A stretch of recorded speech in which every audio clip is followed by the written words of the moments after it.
Praise God. Glory to God. Bago natin buksan ang ating mga Bible, bago natin basahin ang kanyang banal na salita, humingi muna tayo ng gabay at pasasalamat sa Diyos. O dakila naming amang kapangyarihan sa lahat, ikaw amang may akda ng aming buhay, at ikaw muli, O Lord God, at tumutungkay sa amin sa oras na ito. Ipinapaubaya po namin ang nalalabing oras sa iyong gawain. Sa mga mensahe mo, Ama, ikaw po ang mamutawi sa bibig ng munting lingkod mong ito. Itago mo po ako sa iyong likuran, O God. Alisin mo ang anumang karumihan, malaya ka nawang makausap sa amin. Ang mga pusong matitigas, O Lord God, panditan mo ng pusong laman upang malayang tumanggap ng iyong mga banal na salita. At alisin mo ang mga maling kaisipan, O Lord God, upang sa ganon, ang mga salita mo ay tumanim sa aming mga puso at isipan. Maganap namin ang iyong sakdal na kalooban, O Lord God. Buksan mo ang mga salita mong ito, ang mga nakatago sa mga titik at mga letrang ito, O Lord God.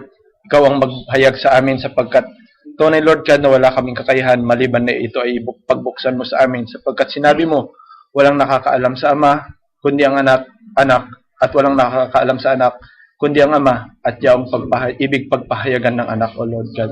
Inihiling namin sa oras na ito, O Lord God, na patuloy mong pangungusap sa amin, magpahayag ka, gamitin mo ang iyong bugtong na anak, O Lord God, sa paghayag, O Ama. Maraming salamat, O Ama. Pinapaubaya po namin ang nalalabing oras. Ito po aming mga samot dalangin sa iyo sa pangalan ng iyong bugtong na anak, ang aming Panginoong Hesus. Amen. Praise God. Buksan natin ang ating mga Bible, mga kapatid, sa isang verse, Amos 3:7. Isang napakapamilyar na bersikulo. Basahin natin sa English. Sabi niya,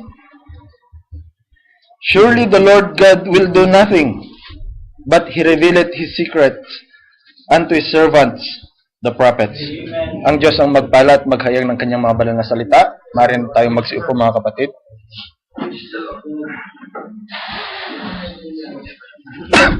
Praise God.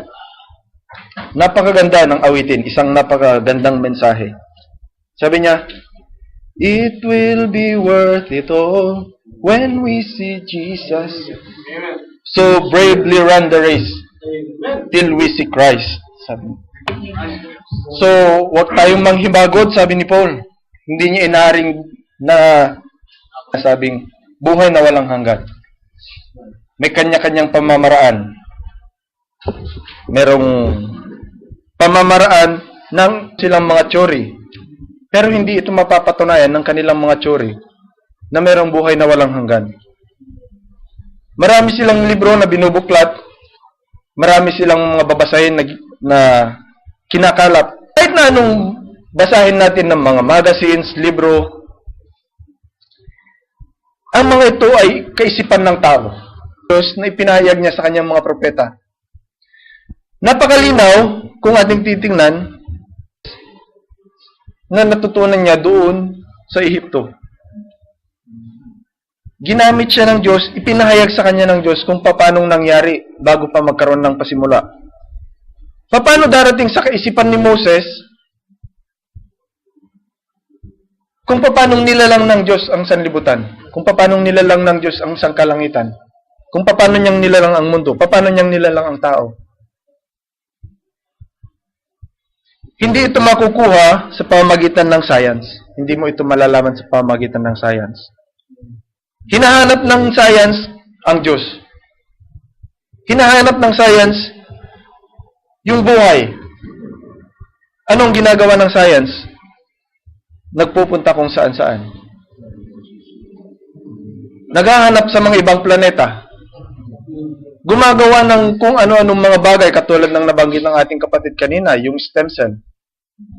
Para mapabata, mapasigla yung katawan ng tao, gumagawa ang siyensya ng mga ganong bagay. Pero ang mga ito, hindi may ito mga eternal, mga kapatid. Ito ay merong kasiraan. Ang nangyayari sa mga tao ngayon, ginagawa nilang hybrid ang mga bagay. Ang lahat ng original lang galing sa Genesis. Pero ang hybrid, hindi ito nanggaling sa Genesis. Sabi ng mensahero, ito ay ginawa ng siyensya. Ang mule, Meron bang mule doon sa Genesis? Sabi ng ating kapatid at maging sa mga eksperimento, ang mule ay anak ng lalaking donkey at babaeng kabayo. So, nung pinagmix nila yon, nagkaroon ng hybriding, sinasabi. At nagkaroon ng hybrid, nawawala yung buhay. Ang mga hybrid na ito, walang buhay. Hindi magkakaroon ng reproduction. Hindi magkakaroon ng pagpaparami. Hindi magkakaroon ng binhi, katulad ng mga bunga. Pero sa mga ito, sabi, walang buhay ang mga bagay nito. Dahil sa simula, sinabi ng Diyos na sibulan ang lupa ayon sa kanilang pagkabinhi. At sila ay namunga ayon sa kanilang mga pagkapuno. So pag nagkaroon ng hybriding, pag nagkaroon ng mixing, bakit nagkaroon ng kamatayan sa labas? Ang bawat denominasyon, ang bawat nagsasabing iglesia ng Diyos, ang bawat sekta, ang bawat nagsasa ng Diyos upang sirain yung isang umahawak din sa salita ng Diyos. Maninindigan din yung isa, lalabanan din yung isang grupo, gamit din ang salita ng Diyos. Kung merong isang nagpapahayag, nung nagtagpo sila, sa una mga kapatid, merong hindi pagkaunawaan. Pero dahil sa iisang Diyos na nangungusap sa kanila, nagtagpo. Ano ang darat ng pananampalataya sa kanyang pagbabalik? Nakita na niya yung mangyayari sa hinaharap. Doon pa man, sa time ng Panginoong Hesus, meron ng kaguluhan. Meron ng pagkabahabahagi. Pero alam niya na ito ay lalala. Kaya nagkaroon siya ng pag-mustard seed, ito ay mamamatay. Hindi magkakaroon ng mixture sa iba. So there's no chance na ma-hybrid nila ang mustard seed.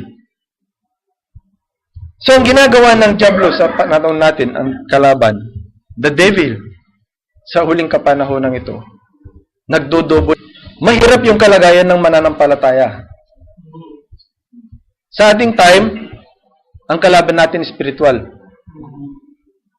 Maaaring isipin natin mas madali yung natural kasi makikita mo yung kulang, binuksan niya kung paano niyang ipinahayag, kung paano kumikilos ang kalaban, lalo na sa huling kapanahonan na ito. At sa paghahayag niya, sa pagkilos ng Diablo, ipinapakita din niya kung paano tayo ang mga aliw na siyang magtuturo at magpapaalaala sa mga bagay na kanyang sinabi. Kailangan matanggap natin ito. Maraming tao na tiniklaim merong banal na espiritu ang bawat isa. Merong mga gawa, sabi ng Diyos, merong mga gawa na dapat gagawin. Kasama ang pananalita, kasama ang pagkilos, kasama ang gawa. Sa pamamagitan ng aking mga gawa. Nangangaral si Paul. Ngayon, ang pangangaral niya, nagkaroon ng doubt. Nagkaroon ng unbelief. Nung in-entertain ni Eva, ang serpente, dumating sa tao, nagkahasik siya ng panirang damo. Ang masama, mga kapatid, tinanggap si Eva, pwede siyang patayin, pwede siyang puksain at that very moment. Pero dahil sa pag-ibig ni Adan kay Eva, dinamayan niya ito. Sa ating time, dahil sa pag-ibig ng Diyos sa iglesia, bagamat wala tayong ginawang mabuti, nasan tayo nung una, may ibabalik ba sa akin na isang bagay na ito? Hindi Diyos. Kailangang sumunod ang tao sa kautusan ng Diyos, sa salita ng Diyos, upang sa ganun, makamtan niya yung buhay na walang hanggan. Sa ating time, yung maraming tao, kahit sino sa atin, lahat tayo, merong mga plano sa buhay. Iniisip natin kung ano yung mga susunod nating gagawin, mga susunod nating hakbang. May mga plano tayo sa mga hinaharap na mga araw. Maaring katulad tayo ng isang tumatawid sa isang ilog. Ang tao, yun ang kaisipan ng tao. Pag meron siyang ginawa, iniisip niya yung lalong mas makakahigit palalo. Hindi inisip ng tao yung pababa. Inisip niya kung paano siyang mas makakahigit sa kanino man. That ito ay nasira. Nung una bumababa ang Diyos sa Garden of Eden, nakikipag-fellowship harapan kina Adam at Eve. Pero nung dumating, yun na yung nandun sa pagitan ng Diyos at ng tao. Ngayon kailangan makaalis tayo doon sa gapaw. Hindi ito kayang pantayan ng tao. Ang pag-ibig ng Diyos ay upang tayo ay alisin. Baka sabihin natin, kung bahala sila, doon ang pinili nila. Pero ang Diyos, just ang salita ng Diyos. Hindi